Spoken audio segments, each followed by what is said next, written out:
Hi, I'm Pete Jacelone, filmmaker.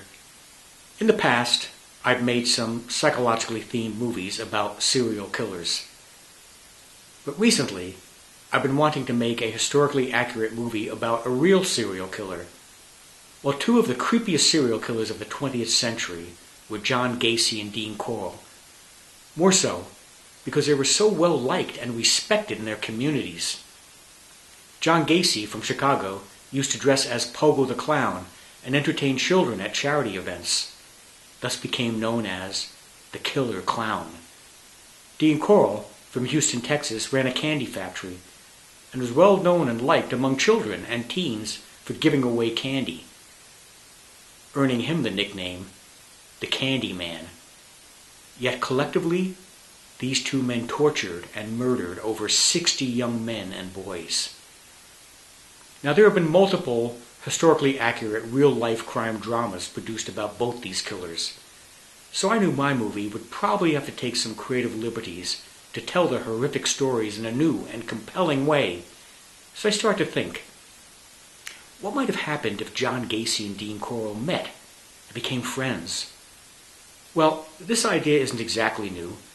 Hollywood has combined famous monsters for decades. Frankenstein meets the Wolfman comes to mind. So, why not?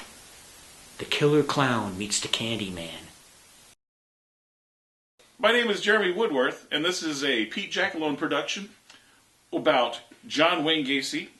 I think that's played by me. And, of course, a lesser-known serial killer with a larger actor known as Dean Corll, played by Edward X. Young. Hello, I'm Edward X. Young. I'm a grindhouse horror actor, and I am playing Dean Corll in Pete Jacelone's new movie, The Killer Clown Meets the Candy Man. And no, we're not talking about the guy who sings the happy song about candy. It's the guy who likes to kill kids and torture them to death. This movie means a lot to me because I think it might be one of the most terrifying roles I've ever done. And it's a character I've waited years to play.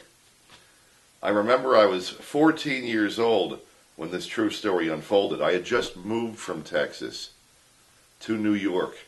And a few days after my birthday, I woke up one morning with my clock radio in 1973 and heard the announcement of this horror that was unfolding in Texas, where this man had apparently murdered at least 28 teenage boys. Now, we might say about Dean Corll's main love of killing was more of a sadistic kind because he had a large plywood board that he would tie kids up to and maybe do 6 sadistic things with their penises. Please don't, man. Gacy, on the other hand, loved to kill his victims and would more likely kill them by strangulation by a garrote.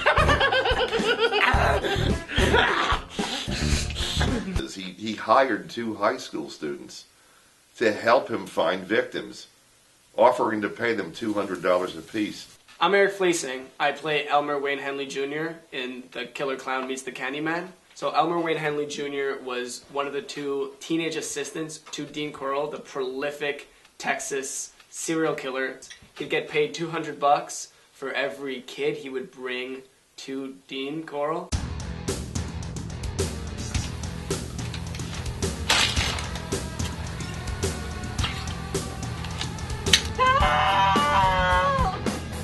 Dean, for fuck's sake, you're not done yet? How long am I supposed to live on a measly $200? What?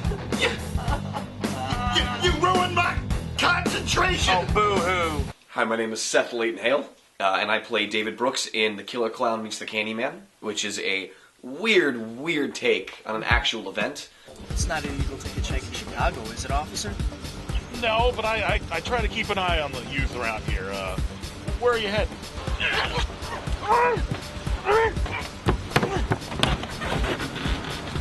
Come on. You boys want to party with Mary Jane from Mexico? You a cop? Now, do I look like a cop? The Killer Clown and the Candyman never actually met. Dean Corll. John Gacy. You also like to do things with boys too? My character, there isn't really much on him, actually. He was known to be a part of the prolific serial killings with Dean Corll. He was one of his accomplices, or assistants, I guess is a better term, because he assisted in burying 17 bodies. Brooks! You chicken fucker! Where are you? We got some work to do. You gotta take out the trash! This movie takes a gritty take on a real life story and mixes it with fantasy and takes artistic liberties that are not been seen with these type of stories before. If you want to see real horror, you've got to see The Killer Clown Meets the Candyman. A love story. You better be fucking paying us extra for this. It will blow your mind and freak you out. You can't do it! You haven't got the... I think it's been a blast shooting it, and I can't wait for people to watch it. So, Charlie, who are you? I'm nobody.